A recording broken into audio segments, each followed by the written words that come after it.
coming at you from Puerto Iguazu and Iguazu Falls in Argentina at the moment, Brazil behind us.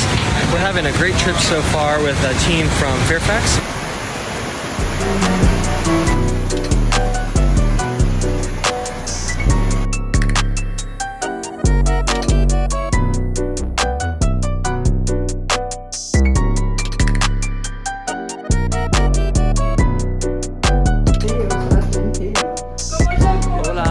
In los Estados Unidos, Kyle here in Argentina for a very special child visit with our program.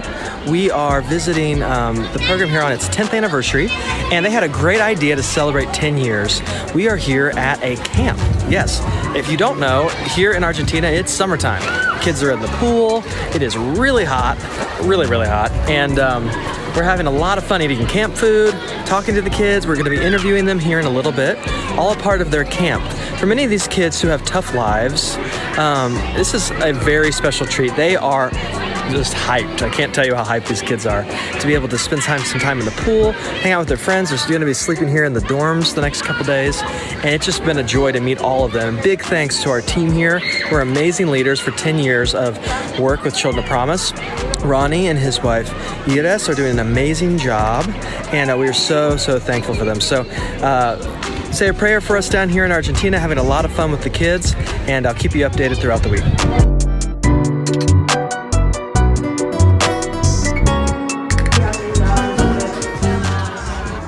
Hola everyone, here in Argentina. I want you to meet my new friend, Iris. Hola, mi nombre es Iris. Bueno, quería darle las gracias por todo y que Dios lo bendiga. Iris has a very cool hobby. She is very interested in plants and succulents and learning to cultivate those. So she's actually dreaming here in a few years after school of going into agricultural school, which is a cool opportunity for her through the program. So we're happy to meet her and proud of her and the work she's doing. Mucho gusto.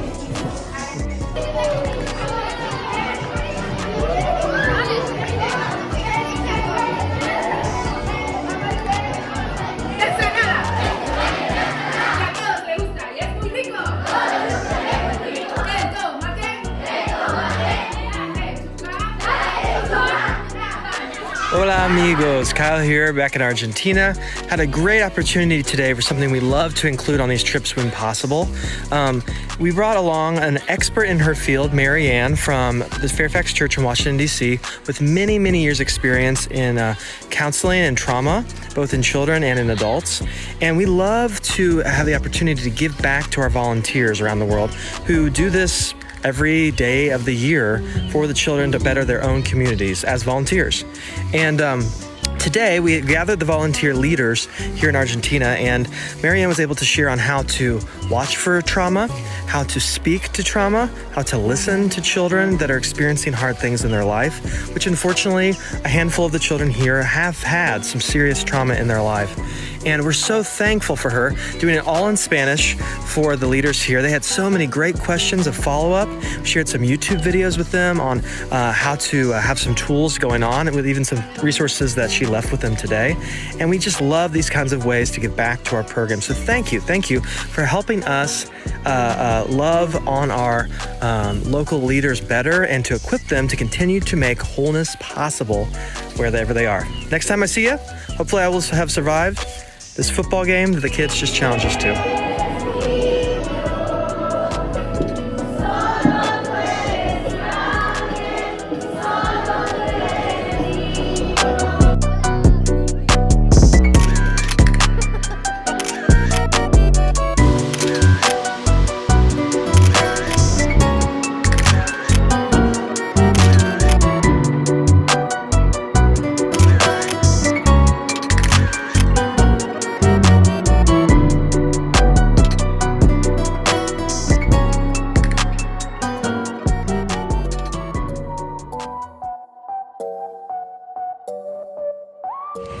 Hola everyone, we are making one of the more interesting border crossings right now.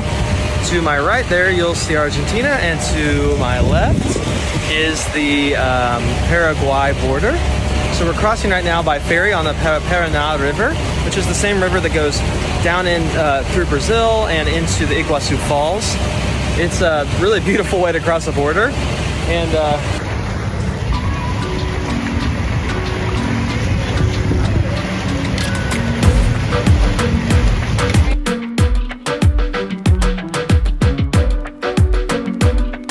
Hola a todos, ahora en Paraguay. We are just getting started here in Paraguay at our first church stop. Very small, one of our newer parts of the program here. And just a sweet little community. One interesting thing I thought I'd share with you is that here in this area, we've heard so many different languages, it's crazy. People speak German, people speak Portuguese, people speak Spanish, and a few of the kids here, the young adults, all speak English. So it's crazy how many languages we've used just here in this one interview spot. And it's fascinating to see how people keep the languages of their heritage, but also learn new ones in order to fit in with the world, all over the world. So we're doing well here in Paraguay and excited to see a bunch of kids tomorrow.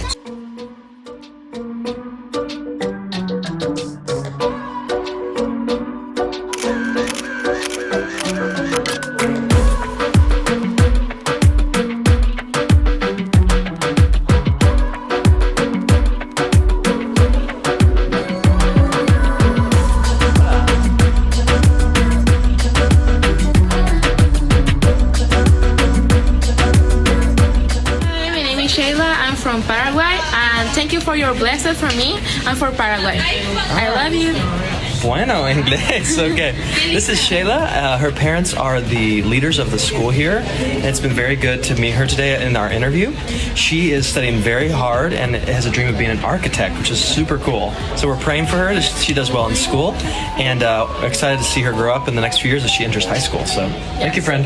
Gracias. We are at our biggest site here in the country, in Encarnacion, and we're having a great time visiting the children here at a school. As you can see, it's quite colorful and awesome out here.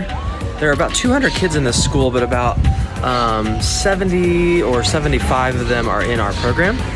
And it's been so good to meet them. These kids are really, really sharp. They have some big dreams of being, I personally, I've interviewed a future architect, a machinist, and kids who are really, really looking to get some serious degrees and do some good work for this community and for their families. So it's been a great visit so far, and we've got some more updates coming at you very soon from Paraguay.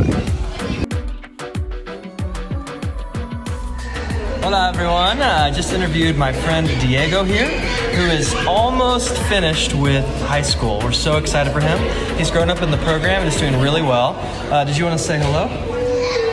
Hola, mi nombre es Diego y estoy por terminar el tercer año de secundaria. Gracias, Diego. We are so excited for him. One thing that stood out from Diego's story that I loved is we asked kids what their sueños, their dream is. And his dream was not necessarily a certain job, but he wants to build a home for his mother when he gets older, which is just the coolest dream ever. And we're praying as he learns his trade in business and in construction that he's learning, that he'll follow that dream as he gets older. So, gracias. Gracias.